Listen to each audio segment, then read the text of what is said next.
Let's get this party started right. Ooh, ooh.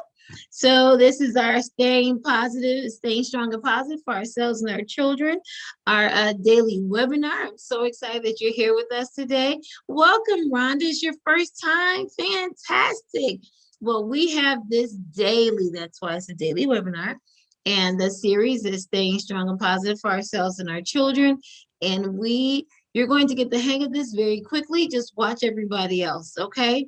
And then you shouldn't go wrong. You can't go wrong because it's all about sharing. So today, our topic for today, protecting and preparing our children. And baby, they need this. I'm your host, Sarita Sashington, and I'm super excited to be with you today. Next slide. So what are some ways that we're going to engage during today's webinar? If you aren't talking, remember to keep your phone on mute. When you're ready to comment, please raise your hand and we'll unmute you. And then you will need to unmute yourself in order to be heard. Please be patient with us. And then feel free to type your comments in the group chat and make sure it's going to all panelists and attendees, okay? I always make the mistake and just do panelists, but it needs to go to all panelists and attendees if you want everyone to see your comment, okay? Thanks. And these are our agreements. Is how we create an emotionally safe space for us to be able to have these wonderful conversations. And the first one is speak your own experience and use I statements. This means that we don't want you to talk about anybody else's experience except your own. So I don't want you to talk about your neighbors or your siblings or any of those things, just you. What do you do? Or what did your parents do for you? In these situations, in these conversations. Golden rule, treat other people the way you want to be treated. This wraps up all of our cafe agreements, which means no judgment, no giving advice, that kind of stuff, okay?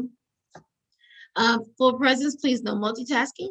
You took the time to jump in. We're about to have some really great conversations because that's what we do. I'm only going to ask that you be fully present and don't multitask, okay? So don't be at work like trying to do your stuff and be a part. Just be here. And if you need a minute, take a minute. I don't know, you might have a moment where you need to step away for a phone call, a bathroom break, or because something made you a little teary-eyed, and that's fine too. Take a minute. If you need a minute, take a minute. Do we all agree to these agreements? Rhonda, are you watching this? If you agree, you just drop it in the chat with everybody else. Hi, Kanisha. Welcome. Fantastic. Yay. I agree. I love it. I love it. We are agreeing to keep this space safe to have today's conversation. All right. So let's do it. Next slide. All right. So resources for living the protective factors.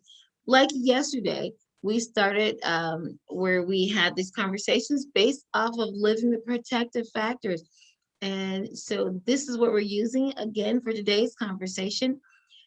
Primarily the one at the top, the affirmation cards, is what we'll be having our conversations around today. And then there is a book, the Living the Protective Factor book, which also is like really good, has some great stories, and then some fantastic ways to like reflect on what you read. And then we have the Living Protective Factors playbook, which is great if you're doing at home visiting and those things like that, because it's 7 weeks long. It's a great way to work with your parents. And of course, we have it in Espanol. So let's get right into our conversations for today. You ready? You ready? You ready? So I'm going to read these cards and the statements, and I'm going to read the card, I'm going to read the statement, and then I'm going to introduce a question. You guys know that you are more than welcome to come on screen with me. If you just raise your hand, I mean, of course, you can put your comment in the chat, right? Your answer in the chat, and I'll read those. But if you'd like to come on screen with me, raise your hand. And Andrew will unmute you, and then you'll have to unmute yourself. Okay? Moto G, that's Kanisha. You're doing it with us already. Okay, so I'm going to tell you what we're talking about yet. Okay, so let me read it first. All right, prepare children for healthy love. What's the rest of that, Andrew? My words and action show my kids that I like, respect, value, and am delighted by them, and that I would do anything in my power to keep them safe. So I'm going to ask you, I'm going to read that one more time, and then I'm going to ask you to think about, I'm going to pose the question. My words and actions show my kids that I like, respect, value, and am delighted by them, and that I would do anything in my power to keep them safe. Okay. What word stands out to you in this description, right? What word popped out at you and why? And yes, Tammy, thank you. Andrew is our tech person today. Whoop, whoop. Okay, and why? What word jumped out at you and why? So Jennifer says respect. You want to share why? Kanisha, you ready to come on camera? All right, go ahead. Let's hear from Kanisha first, Moto G, and then we'll hear from the next person. All right, you'll have to go ahead and unmute. Kanisha, you're up.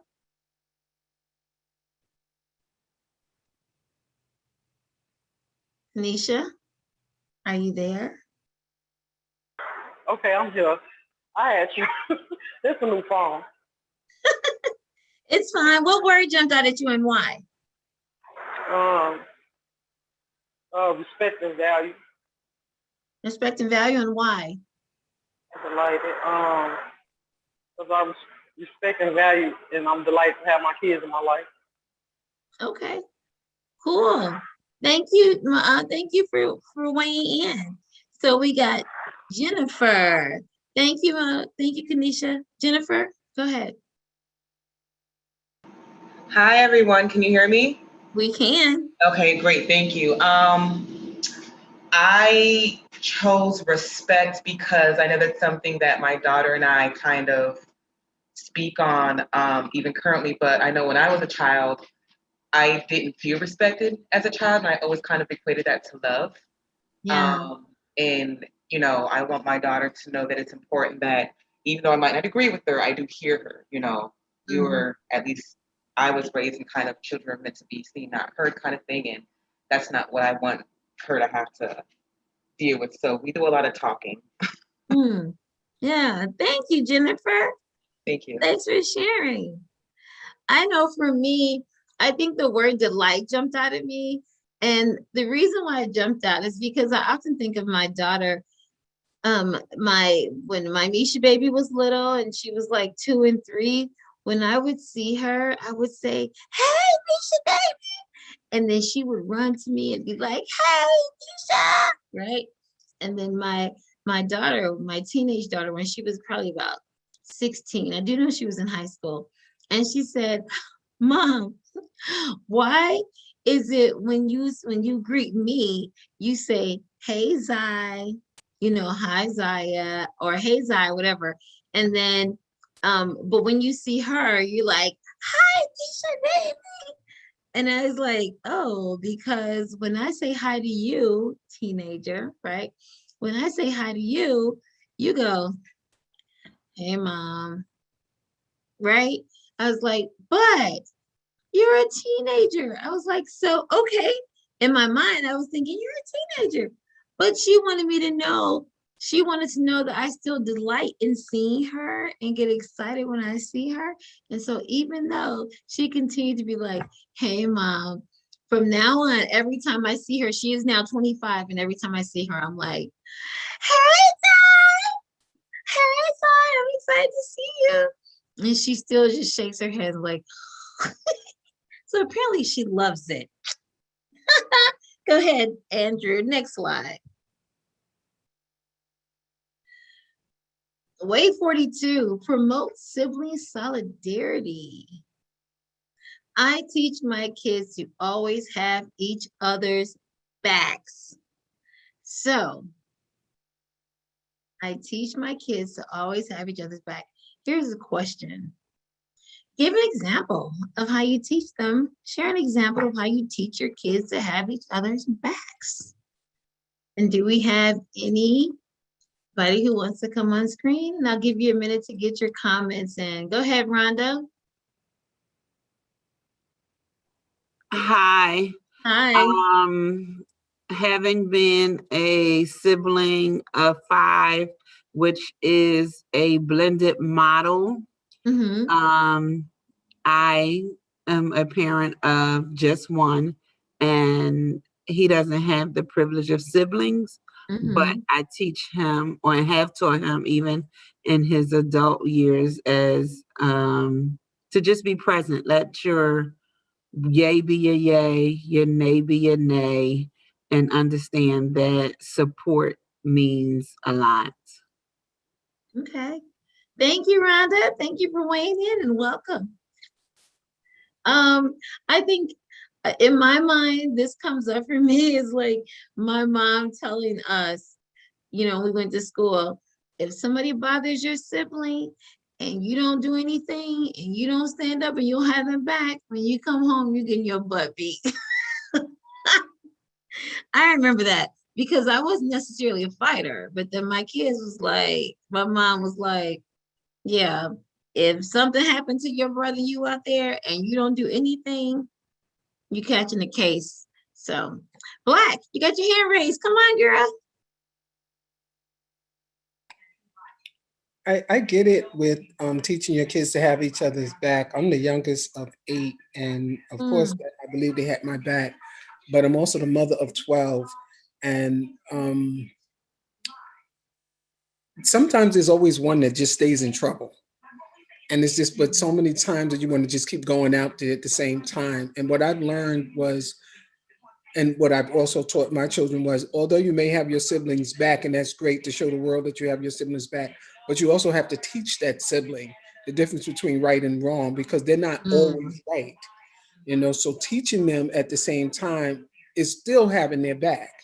mm-hmm, You just have to let them know and take them through a certain process of being able to understand. You can't just keep having, just say, a 8-year-old keep breaking somebody's windows and they're thinking it's all mm-hmm, right, and you're telling them, oh well, that's my brother. He did.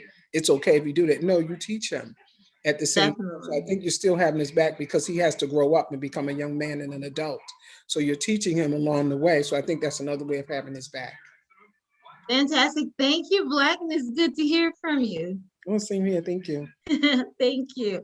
Anita said, I've been taught this from when I was younger by my parents to have my siblings back, meaning that if one of us is in trouble or needed help with something, we were supposed to be there to support and help our other sibling out. Yeah, that was me too. All right. Is that all we have for that one? Did I see another hand, Andrew? Oh, we got a comment. This is a pretty beefy comment. Let me see. Tammy said, this always seemed like a struggle when my kids were younger. There is 6.5 years between them. And despite my best efforts, they each held resentments against the other. When we first all moved back in together a couple of years ago, both adults now, they had a big blowout. I found myself being mediator and making sure each of them felt heard by the other. They are not as close as I would like, but they are healing and working on it. There haven't been any more arguments. I'm glad there hasn't been any more arguments. I think I took that away from my kids, and to your point, Black, I think like I remember my daughter with my niece, and as much as I talk to my girls about like, like, oh, you stand up for each other, you work together, you blah blah blah blah blah. This your ride or die, nobody's gonna love you like family. And then guys, my daughter went with my niece, and my niece got into a fight like their first year of high school. And of course, my daughter did what I told her to do. It was like, jump in, you help, right? You don't let your sibling, your cousin, your family go down. I was so mad. They both got suspended. And I was mad. I was like, dang, I shouldn't have taught her that. Okay, I know that's not right. But I was like, dang, she just started high school. She first day, she's out. So I feel that, Black, too. Wasn't a problem child. Just, yeah, just had a fight, got into it, and I just was feeling some kind of way about it. I got it, Andrew. Thank you. So Kanisha said, I tell my twin girls to have each other's back because they are in foster care. And it's good if they stick together, help each other, and love each other until we reunite. But they show so much love towards each other since birth. Ah, fantastic. Thank you, guys. All right, you guys ready for the next one? Okay. 37, make home a safe haven.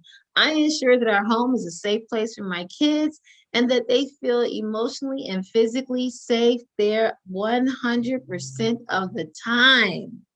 So while you guys are answering that, I'll share a little bit. For me, this question came up. This really resonated with me because when my children were younger, I came out, I was at a party and I saw my 5-year-old who was very shapely for her age out with a spotlight on her, and she was doing the butterfly and people were like cheering her on, and she was dancing to a song called Freak in the Morning, Freak in the Evening, just like me. I was like, ah! From that moment on, that was in 1995, my family, I did everything in my mind to protect my children. And so we didn't listen to, I got rid of no more GCI for us in Chicago. WGCI is a popular R&B station. No more of that for us. No more R-rated movies. You know, I didn't scream at them and tell them to shut up. I never used, there were certain words that we couldn't use, like shut up, or, you know, or stupid name calling or cursing at my kids, because I hated when people cursed at me. I definitely didn't want to be cursing at my children and make them feel some kind of way. And so those are some of the ways that I kept my home a safe haven, by like trying to protect their innocence as much as possible and making sure that I wasn't the person causing the harm, right? Does that make sense? Like, I tried to be very intentional about like my words and my attitude, and just, you know, I don't know. That was me. That was my way of keeping and my kids would say, Mom, why can't we do this, you know, this and that? And I would say, well, I can't control, you know, if we go to Auntie's house, I can't control everything everywhere, but I can control what happens in this home. And so we're going to work on controlling the stuff that happens here. So, what ways do you make your home a safe space? Anybody? How are you making your home an emotionally safe space? I love to hear. Feel free to raise your hand and I will bring you on. All right, Rhonda. My answer may not be common, but I, as a single parent, chose not to date openly in front of my son. However, now in his adult life, I can see where not having been exposed to or introduced to healthy relationships has had an effect or shaped his opinion of relationships. Thank you, Rhonda. Thank you for sharing that. That's so true. I never argued. I can totally see that. My husband and I never argued in front of our children. And because of that, when my daughter got married, then her response to me was like, I don't know how to have arguments. I don't know how to deal with conflict, like, because I never saw you and dad do it. It's like, oh my God, I thought I was doing something. I thought I was doing something. But, you know, for the other kids, I guess it worked. But for that one, she was like, I never saw that. It's a message. All right. Anyone else want to share? What do we have in the chat? All right, guys. Are you with me or am I by myself? Yay! Okay, we got hands raised. Go ahead. And unmute somebody for us, Andrew. Hey, Miss Mendez. How do you say your first name? I just want to share what I do. I'm a single parent as well. So what I'm trying to do with my son is I always try to let him know that he can trust in me. As a young man, he needs to be respected, and vice versa. I always make sure that he's always respecting other people, other children. So I just really make it very clear that he needs to be polite and respectful. Thank you. Thank you for sharing that. All You're right. welcome. Black? I, well, it says that I ensure that our home is safe, a place for our children, and I believe that most, if not all, parents are, making sure that they're safe, their home is safe. Um, like I mentioned earlier, been parenting 12 children, and some of them are through the foster care system, and they're adopted now. And you try to make sure that they enter your home and that your home is a safe place. But for them, looking at it through their lens, nobody else's home is safe for them because they was removed from their home. And if they didn't feel that their own home was safe, they're not going to really believe that your home is safe, even though you can show that love and support for them because you're welcoming them in your house. But sometimes it can be very difficult for children to believe that another environment is safe for them. So that engagement is very important once they come to your home, and even for your own children or children that you're watching or monitoring. That engagement part is very important. It doesn't have to be all the things that you have around your home, like beautiful furniture or a big TV or anything like that. It's that engagement aspect that really plays a key into making sure that your home is safe as well. Thank you, Black. Thank you for sharing. All right, now we have a couple of comments. I'll read those right quick before you move on. Tammy said we all try to speak to one another respectfully, including to the kids, and we call each other out if we say something in a way we shouldn't. We also teach kids about consent, and they aren't to do things without consent. This includes me, Grammy, asking for consent to hug them. That was a little hard to learn because I want to just grab them and squeeze them in a big hug. Kanisha said, I also chose not to date because no, I have little girls, so I definitely put that on hold, making my home safe. I've been childproofing things because I just moved to a new place where my kids can actually play outside as kids should. The town I live in, everybody's nice so far, but I moved somewhere peaceful. Thank you, guys. Thank you for not leaving me here alone with Andrew. Okay, next. Let's go to the next card, Andrew. All right, wave 56. Teach love, not hate. I show my children how to appreciate and respect people who are different from us. I show my children how to appreciate and respect people who are different from us. All right. Again, you can raise your hand or you can put it in the chat. As you raise your hand, I'll bring you on. So here's my question. Share an example of how you teach your children to appreciate and respect people who are different from them. Share an example of how you teach your children to appreciate and respect people who are different from them.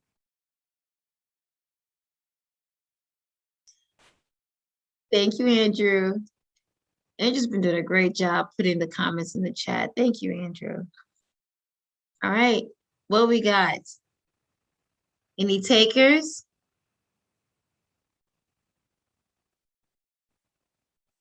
All right, people, I'm sure people are putting in chat. I'm trying to think of how do I show my children. Taquana says, wait. Okay, Miss Mendez has her hand up. Go ahead, and then I'll read. Taquana said through engagement and volunteering with several organizations. Okay, thank you. Yeah, and it's me again. Mendez? So yes, I just wanna say how I show my we have to tell them to respect other people. I'm just gonna give an example to Okay. Sorry. I love examples. It's okay. I love examples. Go for the example. So my former foster mom, she's lesbian. And then the first time that my son saw my mom kissing the girlfriend, he was like just in shock. And I had to explain, like, it's okay to love somebody else, in the same sex. It's okay to, like I just try to be open-minded with him. Like, it's okay if you like, a boy, or if you like, a girl, it's okay. So I guess this is like helping. So now he understands that, it's okay to see other people if they're, lesbian or gay, and it's okay. So now he's very aware of that. Okay. Thank you. Thank you, Ms. Mendez. And Rhonda said it was easier at a young age, but as my son grew up and began building his own friendships, this became an area of debate due to the reshaping of his opinions by the influences of his peers. Yeah. Tammy said, we teach the kids that people are people and talk about and value all of their difference, all of our differences. Definitely. Just wanna, any others? And I'm trying to think of how do I teach my children. Andrew said something earlier. Andrew, how do you teach your children, or how were you taught? Hey everyone. I was taught a lot of lessons by my parents stemming from the Bible. They would often say, do unto others as you would, they would, well, now I'm going to mess it up on air, but do unto others, the golden rule, everything like that. I do think that that was something where I got a lot of good lessons about appreciating and respecting people who are different from us. Although I wish that my parents had been a little bit more specific of examples in the world of loving and respecting, as opposed to just using it as a general lesson. Yeah, thanks, Andrew. And you also said something like, now it looks like understanding, right? Learning, listening to understand is a great way to appreciate and respect people who are different from us, which really resonated with me. So thank you, Andrew, for sharing. We got Luan with her hand. Hi. I think that being a service provider, and I've been with the organizations for so long, just being able to expose my children to part of the helping hand. So we teaching them and laying the foundation of supporting others and respecting people's differences. So they even going into the field as adults helping others.